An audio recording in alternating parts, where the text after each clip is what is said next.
ಜನತೆಗೆ ನಮಸ್ಕಾರ. ಈ ಸೌಜನ್ಯ ಹೋರಾಟದಲ್ಲಿ ನಿನ್ನೆ ನಡೆದಂಥ ಹೈಕೋರ್ಟ್ ಮಹತ್ವದ ತೀರ್ಪೊಂದು ಹೊರಗಡೆ ಬಿದ್ದಿದೆ. ಯಾವುದೇ ಸಭೆ ಸಮಾರಂಭ ನಡೆಸ್ಬೋದು, ಹೋರಾಟ ನಡೆಸ್ಬೋದು, ಕಾನೂನು ವ್ಯಾಪ್ತಿಯಲ್ಲಿ ನಡೆಸ್ಬೋದು ಅಂತಂದೇಳಿ ಈ ಹೈಕೋರ್ಟ್ ಮಹತ್ವದ ಆದೇಶವನ್ನು ಹೊರಡಿಸಿದೆ. ಸೌಜನ್ಯ ತಂಗಿಯ ಹೋರಾಟದಲ್ಲಿ ಯಾರಿಂದನೂ ತಡೆಯೋಕ್ಕಾಗಲ್ಲ. ಈ ಹಿಂದೆ ನೀವು ನಡೆದು ಬಂದಂಥ ವಾಮ ಮಾರ್ಗಗಳು ಈಗೆಲ್ಲ ಮುಚ್ಚೋಗಿದ್ದಾವೆ. ಇನ್ನು ಮುಂದೆ ಮುಚ್ಚೋಕ್ಕೆ ಸಾಧ್ಯ ಇಲ್ಲದ ಮಾತು. ಇದು ಏನಿದ್ರು ಸತ್ಯದ ದಾರಿ, ಇದು ಅನ್ಯಾಯದ ದಾರಿ ಇಲ್ಲ, ಸತ್ಯದ ದಾರಿನೇ ಇನ್ಮೇಲೆ ನಡೆಯೋದು. ಪ್ರತಿ ಕಾಲೇಜ್ ವಿದ್ಯಾರ್ಥಿಗಳು ಎದಳಬೇಕು. ಸೌಜನ್ಯ ಹೋರಾಟದ ಬಗ್ಗೆ, ಆನೆ ಮಾವುತ, ವೇದವಲ್ಲಿ ಟೀಚರ್ ಬಗ್ಗೆ, ಪ್ರತಿಯೊಂದು ಅಲ್ಲಿ ನಡೆದಂಥ ಕೊಲೆಗಳ ಬಗ್ಗೆ ರಾಜ್ಯದ ಜನ ಎದ್ದು ಕ್ವಶನ್ ಮಾಡಬೇಕು. ಆ ಹಿಂದೆ ನಡೆದಂಥ ಎಲ್ಲ ಪ್ರತಿಯೊಂದು ಅನಾಚಾರ, ಅತ್ಯಾಚಾರ ಮಾಡಿ ಬಿಸಾಕಿದಂಥ ಪಾಪಿಗಳ ವಿರುದ್ಧ ಎಲ್ಲ ರಾಜ್ಯದ ಜನ ಎದ್ದೇಳಬೇಕು. ಪ್ರತಿ ಹಳ್ಳಿಯಿಂದನೂ ಪ್ರತಿ ಗಲ್ಲೆಯಿಂದನೂ ಕೋಲು, ಬಡಗಿ, ಕಟಿಗಿ, ಕಸಬರ್ಗಿ ತಗೊಂಡು ಅವ್ರು ನಿಂಬಲತ್ಬೇಕು. ಆ ಒಂದು ಹೋರಾಟಕ್ಕೆ ರಾಜ್ಯದ ಜನ ಮುಂದೆ ಬರಬೇಕು. ಕಾಲೇಜ್ಗಳಲ್ಲಿ ಪ್ರತಿಯೊಬ್ಬ ಸ್ಟೂಡೆಂಟ್ಗಳು ಇದ್ರ ಬಗ್ಗೆ ನೀವು ಹೋರಾಟಕ್ಕೆ ಮುಂದೆ ಬರಬೇಕು. ಈ ಹಿಂದೆ ಒಂದು ವಸಂತ ಗಿಳಿಯಾರ್ ಮತ್ತು ಚಕ್ರವರ್ತಿ ಸುಲಿಬೇಲಿ ಅವರು ಇನ್ವೆಸ್ಟಿಗೇಷನ್ ಆಫೀಸರ್ಗಳಾಗಿ ಒಂದು ಹೇಳಿಕೆಯನ್ನು ಕೊಡ್ತಾರೆ. ವಸಂತರಾವ್ ಓಡೋದ ಅಂತಂದೇಳಿ. ಹೌದ್ರಿ ಗಿಳಿಯಾರ್ ಅವರೇ, ವಸಂತರಾವ್ ಓಡೋದನ್ನಕ್ಕೆ ನೀನೇನು ಪೊಲೀಸ್ ಆಫೀಸರಾ? ನೀನೇನು ಅಲ್ಲಿ ಹೋಗಿ ಅವ್ರನ್ನೇನು ಅರೆಸ್ಟ್ ಮಾಡೋಕ್ಕೆ ಹೋಗಿದ್ದೆ? ಎಷ್ಟು ನೀಟಾಗಿ ರಾಜ್ಯದ ಜನಕ್ಕೆ ಮಣ್ಣೆರೆಸ್ತೀಯ ಪುಣ್ಯಾತ್ಮ. ಹೌದು, ಓಡೋದ ಅಂತಂದೇಳಿ ಮೊನ್ನೆ ನೀನು ಫ್ರೀಡಮ್ ಟಿ ವಿ ಒಳಗೆ ಕತೆ ಹೇಳ್ತೀಯಲ್ಲ, ಈ ರಾಜ್ಯದ ಜನ ನಿನ್ನೇನು ಒಳ್ಳೇದು ಅನ್ಕೊಂಡಾರ? ನೀನು ಪೇಮೆಂಟ್ ಗಿರಾಕಿ ಅಂತಂದೇಳಿ ಅಲ್ಲೇ ರಾಜ್ಯದ ಜನಕ್ಕೆ ಗೊತ್ತಾಗೈತಿ.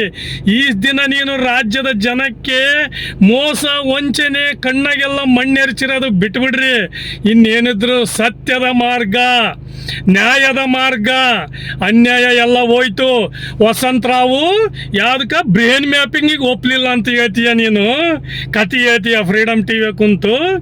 ಬ್ರೇನ್ ಮ್ಯಾಪಿಂಗಿಗೆ ಆಯ್ತಪ್ಪ, ನಿಮ್ಮ ಮೂವರು ಮಹಾನ್ ಭಾವರುಗಳು ಒಪ್ಪಿದ್ರಲ್ಲ, ಅದನ್ನೇ ಹೇಳ್ಬೇಕಿತ್ತು ನೀನು. ನಮ್ಮ ಮೂವರು ಮಹಾನ್ ಭಾವರುಗಳು ಒಪ್ಪಿದ್ರು, ನಾವು ಬ್ರೇನ್ ಮ್ಯಾಪಿಂಗಿಗೆ ಒಪ್ಪಿದ ಮೇಲೆ ಹೈಕೋರ್ಟಿಂದ ಹೋಗಿ ನಾವೇ ಸ್ಟೇ ತಂದು ಬ್ರೇನ್ ಮ್ಯಾಪಿಂಗ್ ನಾವು ನಿಲ್ಲಿಸಿದ್ವಿ ಅಂತಂದೇಳಿ ಯಾಕೆ ಹೇಳಿಲ್ಲ? ರಾಜ್ಯದ ಜನಕ್ಕೆ ನೀನು ಇದನ್ನ ಸತ್ಯ ಹೇಳ್ಬೇಕು. ಇದನ್ನ ನಾವು ಸ್ಟೇ ತಂದ್ವಿ, ಇದನ್ನ ನಾವು ಒಪ್ಪಲಿಲ್ಲ, ನಾವು ಮೀಡಿಯಾದ ಮುಂದೆ ಒಪ್ತಂಗ ಮಾಡಿ ಹೋಗಿ ನಾವು ಸ್ಟೇ ತಂದು ನಿಲ್ಸಿದ್ವಿ ಅಂತಂದು ಹೇಳ್ಬೇಕ್ರಿ. ಕತೆ ಹೇಳಿಕೆ ಅಂತ ಕುಂತ್ನಪ್ಪ ಅಂದ್ರೆ ಇದು ಎಲ್ಲ ನಡೆಯಲ್ಲ. ಇನ್ನೇನಿದ್ರು ನ್ಯಾಯದ ಮಾರ್ಗ. ನೀವು ಇನ್ವೆಸ್ಟಿಗೇಷನ್ ಮಾಡ್ತಿರಲ್ಲ, ಈ ಒಂದು ಹಿಂದೂ ತಂಗಿ, ಅದು ಸೌಜನ್ಯ ಯಾರ ಮಗಳು? ರಾಜ್ಯದ ಪ್ರತಿ ಮನೆ ಮಗಳು. ಸೌಜನ್ಯ ಕಷ್ಟ ಆದ್ರೆ ಆಯ್ತಾ? ನಾಳೆ ಮುಂಜಾನೆ ನಿಮ್ಮ ಅಕ್ಕ ತಂಗಿಗೆ ಆಗ್ಬೋದು, ತಾಯಿಗಾಗ್ಬೋದು, ನಿನ್ನ ಹೆಂಡತಿ ಮಕ್ಕಳಿಗೆ ಆಗ್ಬೋದು. ಇವತ್ತು ಅಲ್ಲಿಗೆ ತಂತಂದೇಳಿ ನೀನು ಸುಮ್ಮನೆ ನಾಟಕ ಮಾಡಬೇಡ.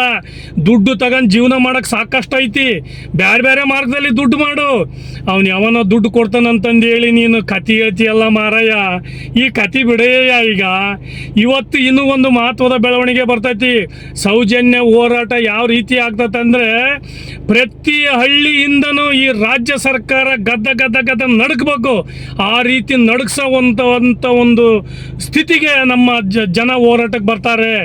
ನೋಡಿ, ಪ್ರತಿ ಹಳ್ಳಿಯಿಂದನೂ ಜನ ಬರ್ತಾರೆ, ಪ್ರತಿ ಮನೆಯಿಂದನೂ ಜನ ಬರ್ತಾರೆ, ಪ್ರತಿ ಕಾಲೇಜುಗಳಿಂದನೂ ಸ್ಟೂಡೆಂಟ್ಗಳು ಬರ್ತಾರೆ. ಅವಾಗ ನೋಡು ನಿನ್ನ ಸತ್ಯ ಎಲ್ಲೈತಿ ಅಂತಂದೇಳಿ. ಈ ದಿನ ನೀವು ಮಾಡಿದ್ದು ಮುಗೀತು. ಒಂದು ರೀತಿ ಮುಂದೆ ಹೋರಾಟ ಮಾಡೋಕೆ ನಮ್ದೇನೋ ಅಭ್ಯಂತರ ಇಲ್ಲ ಅಂತ ಹೇಳೋದು, ಹಿಂದೆ ಹೋಗಿ ಸ್ಟೇ ತಗೊಂಬರೋದು. ಅದು ನೀನು ಸ್ಟೇ ತರ ಅಂತ ಉದ್ದೇಶ ಏನೈತಯ್ಯ? ನೀನು ಮಾಡಿದಕ್ಕೆ ತಾನೇ ನೀನು ಸ್ಟೇ ತರೋದು. ನೀನು ಪ್ರಾಮಾಣಿಕನಾಗಿ ಇದ್ದಿದ್ದಪ್ಪ ಅಂದ್ರೆ ಸ್ಟೇ ಯಾಕೆ ತರ್ತಿದ್ದೆ? ಆಯಿತು, ಇನ್ವೆಸ್ಟಿಗೇಷನ್ ಮಾಡಿರಿ, ಅದು ಯಾವೊಂದು ತಪ್ಪಿತಸ್ತದ ಅವನಿಗೆ ಶಿಕ್ಷೆ ಆಗಲಿ ಅಂತ ಹೇಳ್ತಿದ್ದೆ. ಅದೆಲ್ಲ ಬಿಡ್ತೀಯ, ಹೋಗಿ ಸ್ಟೇ ತಗೊಂಬಂದು ಸಿಕ್ಕಂಡಿ ರೀತಿ, ಶಂಡ್ರನ್ ರೀತಿ ಮಾಡ್ತಿರಲ್ಲಯ್ಯ ನೀವು. ನೀವು ಸತ್ಯವಂತರಾದರೆ ಬನ್ನಿಯ್ಯ, ನೀವು ಹೋರಾಟಕ್ಕೆ ಬರ್ರಿ. ಆಯ್ತು, ಅದು ಏನೈತೆ ತನಿಖೆ ಮಾಡಂತ ಹೇಳ್ರಿ. ಅದೆಲ್ಲ ಬಿಟ್ಬಿಟ್ಟು ಈ ರೀತಿ ನೀವು ಮಾಡ್ತಿರಲ್ಲ, ಇದು ನಿಮ್ಮದು ನ್ಯಾಯನ? ಇದು ನಿಮ್ಮದು ನ್ಯಾಯ ಅನ್ಯಾಯ ಯಾವನ ಕೇಳಲ್ಲ ಈ ರಾಜ್ಯದಲ್ಲಿ.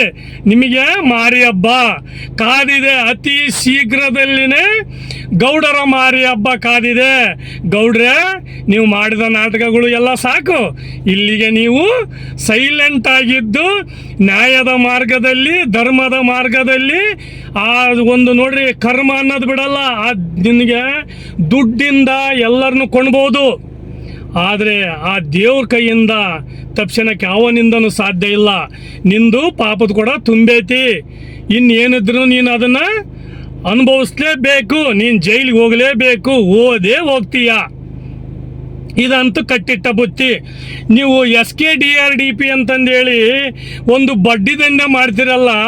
ಹೌದು, ಇದು ಚಿತ್ರದುರ್ಗ ಜಿಲ್ಲೆ ರಾಂಪುರ ತಾಲೂಕಿಂದ, ರಾಂಪುರ ತಾಲೂಕಿನಾಗ ಇರೋಂತನಿಗೆ ಧರ್ಮಸ್ಥಳದ ಬ್ಯಾಂಕ್ನಲ್ಲಿ ಲೋನ್ ಕೊಡ್ತಾರ ನೋಡ್ರಿ. ಅಲ್ಲಿಗೆ ಇಲ್ಲಿಗೆ ಎಷ್ಟು ಕಿಲೋಮೀಟರ್ ದೂರ ಆಯಿತು.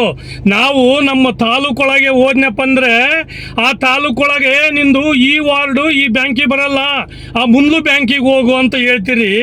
ತಾಲೂಕೊಳಗೆ ಅದೇ ಸಿಟಿಯಾಗಿದ್ರೂ ವಾರ್ಡ್ ಲೆಕ್ಕಕ್ಕೆ ಅಕೌಂಟ್ ಓಪನ್ ಮಾಡಿಸ್ತೀರಿ. ಅದೆಲ್ಲ ಬಿಟ್ಟು ರಾಂಪುರದಾಗ ಇರೋಂತನಿಗೆ ಧರ್ಮಸ್ಥಳದಲ್ಲಿ ಅಕೌಂಟು. ಅಯ್ಯೋ ಅಯ್ಯೋ ಅಯ್ಯೋ ಮಹಾನ್ ಭಾವ. BC ಏಜೆಂಟು ಎಲ್ಲಿ? BC trust. ನೀನು BC ಏಜೆಂಟು, BC ಟ್ರಸ್ಟ್ ಎಲ್ಲಿ ನೋಂದಣಿ ಮಾಡಿಯಾ? ಹೌದು, ಜಿಲ್ಲಾ ನೋಂದಣಾಧಿಕಾರಿ ಕಡೆಗಿಂದ ನೋಂದಣಿ ಮಾಡಿಯಾ? RBI ಇಂದ ಲೈಸೆನ್ಸ್ ತೊಗೊಂಡಿಯಾ? BC ಟ್ರಸ್ಟು ಯಾವ ಬಡವರ ರಕ್ತ ಇರೋ ಅಂತಂದು ನೀನು ಮಾಡೋದು ಬಿಟ್ಟು BR ಟ್ರಸ್ಟ್ ಅಂತ ಮಾಡಪ್ಪ. ಬಡವರ ರಕ್ತ ಇರುವಂಥ ಟ್ರಸ್ಟ್ ಅಂತ ಮಾಡು, ನಿನಗಿನ್ನೂ ಒಳ್ಳೇದಾಗ್ತೈತಿ. ಇಲ್ಲಿ ಮುಗೀತು ನಿನ್ನ ಆಟ. ನಮ್ಮ ರಾಜ್ಯದ ಜನಕ್ಕೆ ಪ್ರತಿಯೊಬ್ಬರಿಗೆ ಕೇಳ್ತಾ ಇದ್ದೀನಿ, ನೀವು ಅವರಿಗೆ ದಾಖಲಾತಿ ಕೇಳಿ. ಸರ್ಕಾರದ ಸುಗ್ರೀವಾಜ್ಞೆ ಒಳಗೆ ಏನು ದಾಖಲಾತಿ ಹೇಳ್ಯಾರೋ ಆ ದಾಖಲಾತಿ ಕೇಳಿ. ನೀವು ಕಟ್ಟಲ್ಲ ಅನ್ಬೇಡ್ರಿ, ಕಟ್ತೀವನ್ರಿ.